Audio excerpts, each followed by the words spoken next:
Hello everyone, welcome back to the class of Constitution of India. So today we will study Article 19, Protection of Certain Rights Regarding Freedom of Speech, etc. तो बिना time waste के चलिए start करते हैं article 19. Article 19 clause 1 कहता है that all citizens shell have the right. इसमें सबसे पहले इंपॉर्टेंट चीज़ है ऑल सिटीजन्स की बात कर रहा है, मतलब कि ये राइट सिर्फ और सिर्फ सिटीजन्स को ही मिली हुई है. All citizens shall have the right A. to freedom of speech and expression, B. to assemble peaceably and without arms, C. to form associations or unions or cooperative societies, D. to move freely throughout the territory of India, E. to reside and settle in any part of the territory of India, and G. to practice any profession or to carry on any occupation, trade or business. तो यहाँ पे ये 6 rights दी है article 19 clause 1 ने अपने सारे citizens को. इसमें आपने देखा कि एफ मिसिंग है, तो article 19 clause 1 clause F right to property ये 44th अमेंडमेंट एक्ट 1978 से ओमिट कर दिया गया था, और अभी राइट नाउ ये 300 आर्टिकल 300 ए में राइट टू प्रॉपर्टी को लीगल राइट बना दिया गया है. तो ये फंडामेंटल राइट अब नहीं रही है, अब ये एक लीगल और कॉन्स्टिट्यूशनल राइट है. राइट, तो इसीलिए इनिशियली यहाँ पे 7 फ्रीडम्स दिए गए थे हमें आर्टिकल 19 में, बट अब 44th अमेंडमेंट एक्ट 1978 के बाद प्रेजेंटली 6 फ्रीडम्स मिले हुए हैं. बट ये 6 फ्रीडम्स भी एब्सोल्यूट नहीं है, मतलब कि इन पे कुछ ना कुछ रिस्ट्रिक्शंस लगे हुए हैं. और वो रिस्ट्रिक्शंस कहाँ दिए गए हैं? वो रिस्ट्रिक्शंस आर्टिकल 19 के क्लॉज 2 से लेके क्लॉज 6 तक प्रोवाइड किए गए हैं. राइट, तो आर्टिकल 19 के क्लॉज 1 में हमें राइट्स बताई गई हैं कि हमें ये 6 राइट्स या 6 फ्रीडम्स मिले हुए हैं, और इनके रिस्ट्रिक्शंस दिए हुए हैं क्लॉज 2 से लेके क्लॉज 6 तक. ओके, तो ये जो 6 फ्रीडम्स हैं जो हमें आर्टिकल 19 क्लॉज 1 में मिले हैं, इनको कभी कभी पूछ लिया जाता है एग्जाम में अकॉर्डिंग टू देयर नंबरिंग के अकॉर्डिंग पूछ लिया जाता है. तो इनको याद करने के लिए एक ईजी मेथड मैंने निकाला है, मैं आप लोग को बता देती हूँ. सपोज़ कोई इंसान है एक्स, तो अब एक्स को फ्रीडम मिली, freedom of speech and expression. अब जब एक्स को ये फ्रीडम मिल गई तो अब वो किससे बात करे? वो किसी से भी बात कर सकता है, पर वो किससे बात करे? तो यहाँ पे उसको सेकंड राइट मिल गई to assemble peaceable and without arms, मतलब अब वो लोगों से मिल सकता है या मीटिंग्स कर सकता है. राइट, तो अब जब वो लोगों से मिल सकता है या मीटिंग कर रहा है तो उसको ग्रुप्स बनाने होंगे, कुछ एसोसिएशंस फॉर्म हो जाएंगी. तो यहाँ पे उसको थर्ड राइट मिल गई टू फॉर्म एसोसिएशंस और यूनियंस. राइट, अब क्या हुआ, जब आपके ग्रुप्स बन जाते हैं, एसोसिएशन बन जाते हैं, तो आपको क्या मन करता है कि आप घूमने जाओ या फ्रीली घूमो, मूव करो. तो यहाँ पे एक्स का भी यही हुआ, तो उसको यहाँ पे फोर्थ राइट हो गई. जब उसके ग्रुप्स बन गए तो फोर्थ राइट मिली to move freely throughout the territory of India. अब वो घूम सकता है फ्रीली. जब आप घूम सकते हो फ्रीली, तो अब आपको कहीं रहने की जगह चाहिए. अब आप भी कहीं जाते हो तो आप भी होटल ढूंढते हो, तो उसको भी रहने की कहीं जगह चाहिए. तो इसलिए उसको यहाँ पे फिफ्थ राइट मिल गई to reside and settle in any part of territory of India. अब जब वो रहने लगा कहीं पर भी जाके, कहीं उसने अपना घर बना लिया, कहीं रहने लगा, तो अब उसको कुछ काम करना पड़ेगा, नहीं तो फिर वो पैसे कहाँ से लाएगा, काम कैसे करेगा? तो इसलिए उसको यहाँ पे अब सिक्स्थ लास्ट राइट मिली to practise any profession or to carry on any occupation. तो ये एक सिंपल सा मेथड मैंने बनाया है ताकि ये इजीली याद हो जाए 6 राइट्स. आई होप ये आप लोग को अच्छा लगेगा. चलिए अब आगे बढ़ते हैं, अब हम इन सब राइट्स को एक एक करके पढ़ेंगे. So the first right is freedom of speech and expression. Article 19 clause 1 clause A में है ये right. Freedom of speech and expression means the right to express one's own idea or opinion freely by words of mouth, writing, printing, pictures or any other mode. इसका मतलब होता है कि आप खुद के आइडियाज़ को एक्सप्रेस कर सकते हो, चाहे आप वो बोल के कर रहे हो, चाहे राइटिंग के थ्रू कर रहे हो, चाहे पेंटिंग के थ्रू कर रहे हो, किसी भी मोड से आप एक्सप्रेस कर सकते हो. इसका कुछ स्पेशल पर्पसेस हैं. फ्रीडम ऑफ एक्सप्रेशन कुछ पर्पसेस सर्व करता है, जैसे कि it helps an individual to attain self fulfilment, it assist in the discovery of truth, it strengthen the capacity of an individual in participating in decision making. अब जो right है freedom of speech and expression has been subjected to wide interpretation by the Supreme Court. Supreme court ने इसका wide interpretation किया है कि freedom of speech and expression में क्या क्या चीज़ें इंक्लूडेड हैं, ये सुप्रीम कोर्ट ने बताया है. Supreme Court held that the freedom of speech and expression includes the following. क्या क्या है? First, right to propagate one's view as well as views of others. Right to freedom of press. तो basically पहली चीज़ right to freedom of press included है freedom of speech and expression में.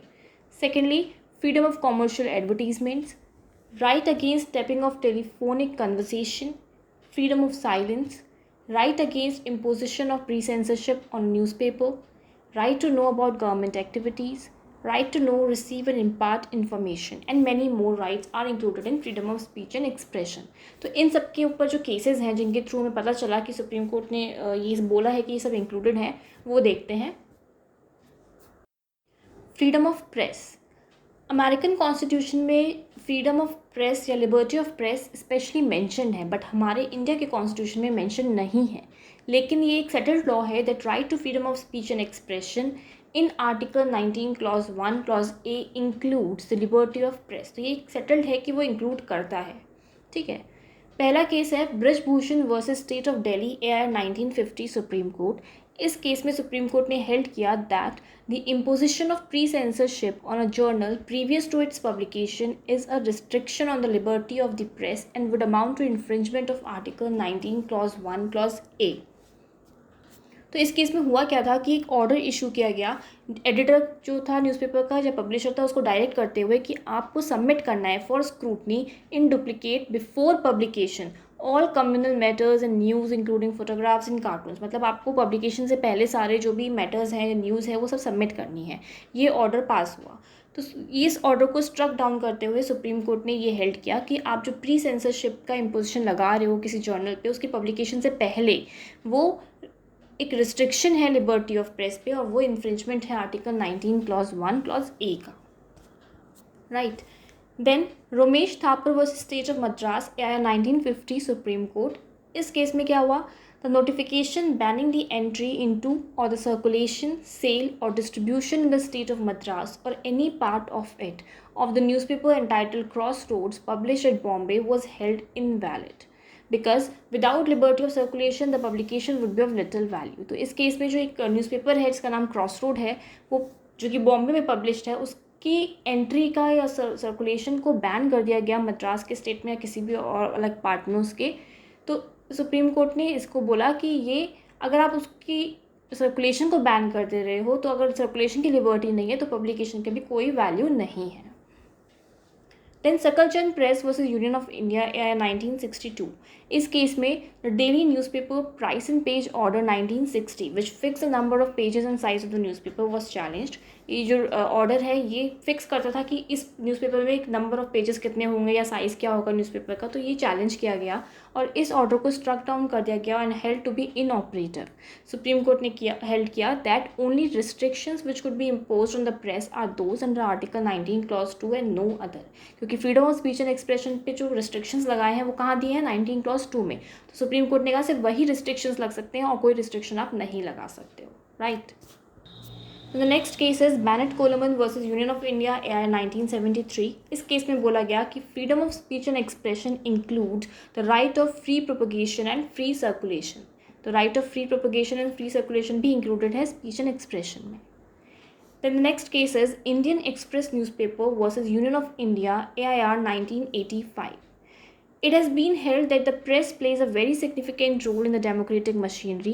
The courts have duty to uphold the freedom of press and invalidate all laws and administrative actions that abridge that freedom.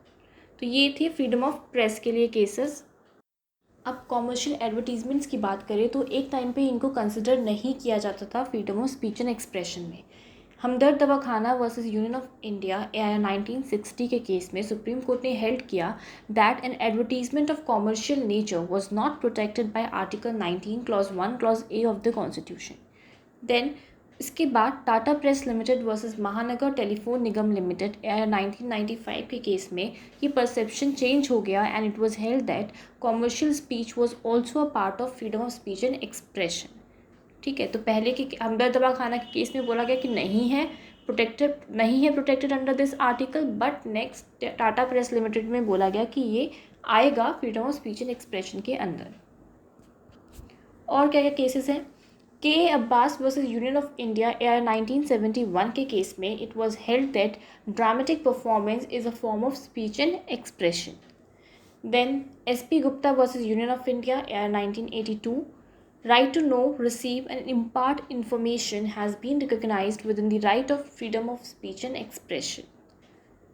The next case is PUCL versus Union of India, 1997 supreme court. इस case को telephone tapping case भी बोला जाता है. इसमें क्या held हुआ that telephone is also a means of expression. Telephone tapping, unless it comes within the ground of restriction under Article 19 Clause 2, would infringe Article 19 Clause 1A of the Constitution. Then the next case is Union of India versus Association for Democratic Reform, AIR 2001. Supreme Court ने held किया that voters have fundamental right to know regarding the candidates who are going to contest elections. The court has recognized the casting of vote as a form of speech for voter. तो इस case में supreme court ने held किया कि voters को ये right है कि वो जाने कि वो किस कैंडिडेट को वोट दे रहे हैं, उसकी क्या क्वालिफिकेशंस है, क्या एजुकेशनल क्वालिफिकेशन है, क्या बैकग्राउंड है, उसके बारे में जाने, उनको ये राइट है. Then union of India versus Naveen Jindal, AIR 2004 Supreme court. इस केस में बोला गया that right to fly the national flag freely with respect and dignity is included in article 19 clause 1 clause A. तो ये right to fly the national flag का case है union of India versus Naveen Jindal. The next case is Bijoe Emmanuel versus state of Kerala, AIR 1986 supreme court.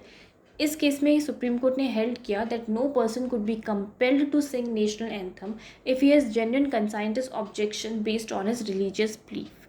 तो इस case में हुआ ये कि 3 बच्चे थे उन जो कि जेहोवा कम्युनिटी को बिलोंग करते थे, उनको स्कूल से एक्सपेल कर दिया गया because they refuse to sing the national anthem. But जब भी नेशनल एंथम गाया जाता था तो वो रिस्पेक्टफुली उसके लिए खड़े होते थे, लेकिन वो सिर्फ गाते नहीं थे. तो इस चक्कर में उनको स्कूल से एक्सपेल कर दिया गया.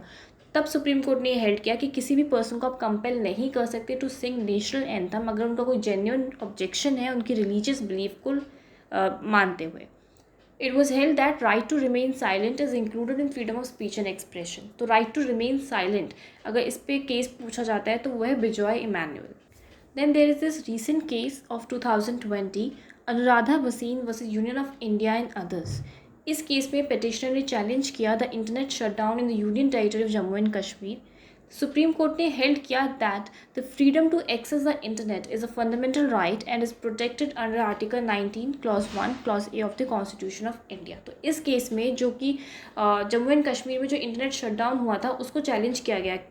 तो सुप्रीम कोर्ट ने हेल्ड किया कि freedom to access the internet ये फंडामेंटल राइट है हमारी और ये प्रोटेक्टेड है freedom of speech and expression में. ये जजमेंट 5 मंथ्स के बाद आया था इंटरनेट सस्पेंशन के, मतलब जब इंटरनेट सस्पेंशन हुआ जम्मू एंड कश्मीर में उसके 5 महीने बाद ये जजमेंट आया. और ये 5 महीने का इंटरनेट शटडाउन लॉन्गेस्ट माना जाता है in the history of India. तो ये केसेस थे आर्टिकल 19 क्लॉज 1 क्लॉज A से रिलेटेड. अब क्योंकि कोई भी राइट जो हमें मिली हुई है ये एब्सोल्यूट नहीं है, इन पे रीजनेबल रिस्ट्रिक्शंस इम्पोज्ड हैं. तो freedom of speech and expression पे जो रीजनेबल रिस्ट्रिक्शंस लगाए गए हैं वो दिए गए हैं आर्टिकल 19 क्लॉज 2 में. आर्टिकल 19 क्लॉज 2 स्पेसिफाई करता है grounds on which the freedom of speech and expression may be restricted. It enable the legislature to impose reasonable restrictions on the right in the interest of or in relation to first sovereignty and integrity of India, security of state, friendly relations with foreign state, public order, decency or morality, contempt of court, defamation, incitement to an offense. तो इन 8 grounds पे आप restrictions लगा सकते हो freedom of speech and expression पे. Now Article 19 Clause 1 Clause B कहता है right to assemble peaceable and without arms. तो 19 Clause 1 Clause B guarantee करता है to all citizens of India the right of assembly which includes right to hold meetings and to take out processions. तो constitution जो है ये right secure करता है 2 limitations पे. पहली चीज़ जो असेंबली आप कर रहे हो वो पीसफुल होनी चाहिए, मतलब कोई वॉयलेंट नहीं होना चाहिए. And second it must be unarmoured. आप आर्म का यूज़ नहीं करोगे, आर्म्स का यूज़ नहीं करोगे अपने असेंबली में, अपनी मीटिंग्स में या प्रोसेशंस जो भी आप कर रहे हो. ठीक, तो क्योंकि कोई राइट एब्सोल्यूट नहीं है तो ये राइट भी एब्सोल्यूट नहीं है, इसमें भी रीजनेबल रिस्ट्रिक्शंस इम्पोज्ड हैं और वो दिए गए हैं 19 क्लॉज 3 में. In the interest of public order and in the interest of sovereignty and integrity of India. तो 2 ग्राउंड्स हैं, public order and sovereignty and integrity of India, जिन पे रिस्ट्रिक्शंस लगा सकते हैं clause right to assemble peaceable में. तो 19 clause 1 clause A freedom of speech and expression पे जो रिस्ट्रिक्शंस लग रहे हैं वो 8 ग्राउंड्स पे लग रहे हैं और right to assemble peaceable and without arms पे 2 ग्राउंड्स पे रिस्ट्रिक्शंस लग रहे हैं. The next right is right to form association or union. तो article 19 clause 1 clause C declare करता है that all citizen shall have the freedom to form association or unions. The right to form associations or union has a very wide scope including all sorts of association, चाहे वो political parties हो, clubs हो, societies हो, companies हो, आप कुछ भी form कर सकते हो. Then reasonable restrictions इस पे भी लगे हुए हैं जो कि दिए हुए हैं आर्टिकल 19 क्लॉज 4 में. 3 ग्राउंड्स पे हैं: sovereignty and integrity of India, public order and morality. अब इसमें एक केस है all India bank employees association versus NIT AR 1962. इस केस में बोला गया राइट टू स्ट्राइक और lockout is not covered under article 19(1)(c. मतलब कि आप एसोसिएशन जो बना रहे हो, जो ऑर्गेनाइजेशंस बना रहे हो, उसमें आप स्ट्राइक और लॉकआउट की राइट आपको नहीं मिली हुई है. Then comes right to move freely throughout the territory of India. Article 19 clause 1 clause D guarantee करता है ये राइट. इस राइट पे भी कुछ रीजनेबल रिस्ट्रिक्शंस दिए गए हैं जो कि प्रोवाइडेड है आर्टिकल 19 क्लॉज 5 में. 2 ग्राउंड्स पे लगे हैं: in the interest of general public and for the protection of interest of scheduled tribes. General public का इंटरेस्ट देखते हुए और शेड्यूल्ड ट्राइब्स का प्रोटेक्शन देखते हुए रिस्ट्रिक्शंस लगाए गए हैं राइट टू मूव फ्रीली पे. Kharak Singh versus state of UP AR 1963 के केस में हुआ क्या कि in this case regulation 236 of the UP police regulations permitted surveillance of habitual offenders. जो हैबिचुअल ऑफेंडर्स हैं उनके ऊपर नज़र रखने के लिए ये एक मतलब इस रेगुलेशन में एक था कि आप उन पर सर्विलेंस कर सकते हो.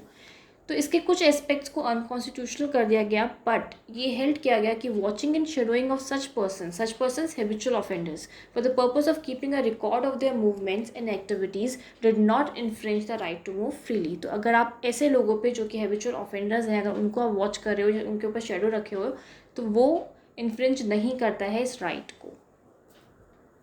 Then comes right to reside and settle in any part of the territory of India.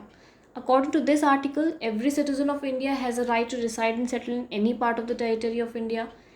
इस राइट पे भी कुछ रिस्ट्रिक्शंस लगे हैं जो कि आर्टिकल 19 के क्लॉज 5 में ही दिए गए हैं, और वो 2 ग्राउंड्स पे हैं: in the interest of general public and for the protection of scheduled tribes. तो article 19 clause 1 clause D and article 19 clause 1 clause E, इन दोनों राइट्स पे सेम क्लॉज में इंस्ट्रक्शंस दिए हुए हैं जो कि क्लॉज 5 में है, और दोनों के ग्राउंड्स भी सेम हैं. तो आप इन दोनों को इस तरीके से मैच करके भी पढ़ सकते हैं. And the next right is right to practice any profession or to carry on any occupation, trade or business. तो article 19 clause 1 clause G guarantee करता है इस राइट को. इस राइट पे भी कुछ रीजनेबल रिस्ट्रिक्शंस लगे हैं जो कि प्रोवाइडेड हैं आर्टिकल 19 क्लॉज 6 में. क्या रिस्ट्रिक्शंस है? पहला, it imposes reasonable restriction on this right in the interest of general public. General public के इंटरेस्ट को देखते हुए रिस्ट्रिक्शन लगा है. सेकेंड, प्रिस्क्राइब प्रोफेशनल और technical qualification necessary for carrying on any profession, trade or business. जो भी आप ट्रेड, बिजनेस, प्रोफेशन करें उसके लिए प्रोफेशनल या टेक्निकल क्वालिफिकेशन ज़रूरी है. Third, it enables a state to carry on any trade or business to the exclusion of private citizens wholly or partially. तो ये 3 रिस्ट्रिक्शंस लगे हैं इस राइट पे. फिर Unni Krishnan versus state of Andhra Pradesh 1993 के केस में बोला गया the court had denied that education could be trade, business or profession within the meaning of article 19(1)(g because all these activities are carried for profit while education has never been commerce in this country. तो उन्नी कृष्णन के case में बोला गया कि education जो है वो कोई ट्रेड, बिजनेस या प्रोफेशन नहीं माना जाएगा आर्टिकल 19(1)(g में, क्योंकि ये एजुकेशन को हमने कभी भी कॉमर्स या कभी प्रॉफिट के लिए नहीं देखा. But later on TMA pi foundation versus state of Karnataka के केस में कोर्ट ने ये हेल्ड किया that imparting of education could B N occupation under article 19(1)(g. तो इस केस में कोर्ट, TMA पाई फाउंडेशन के केस में कोर्ट ने बोला कि नहीं, हम उसको ऑक्यूपेशन मान सकते हैं. राइट. तो ये सारी राइट्स 6 के 6 फ्रीडम्स है जो मैंने यहाँ पे आपको एक्सप्लेन किए हैं. कुछ इंपॉर्टेंट पॉइंट्स देख लेते हैं. पहला, The object of Article 19 is to provide protection to citizens from state actions. तो जो आर्टिकल 19 का ऑब्जेक्टिव है वो है कि आपको सिटीजन्स को प्रोटेक्शन प्रोवाइड करना है फ्रॉम स्टेट एक्शन से. Article 19 forms a core of the chapter of fundamental right. The right given by the article 19 is available only to citizens, citizens को मिली हुई है. आर्टिकल 19 क्लॉज 1 क्लॉज F जो कि right to property था, it was omitted by 44th amendment act 1978 and in present time right to property is a legal right under article 300A. In initial there were 7 freedoms, but now there are only 6 freedoms under Article 19. So that's all about article 19। I hope it is clear, आप लोग को अच्छे से समझ में आया होगा। कोई भी डाउट हो तो आप कमेंट सेक्शन में लिख के पूछ सकते हैं। And Shiksha tutorials request you all to be at home, to stay at home and be safe. So keep studying and don't forget to like and subscribe our channel and also press the bell icon so that you won't miss any updates. Take care. Thank you all.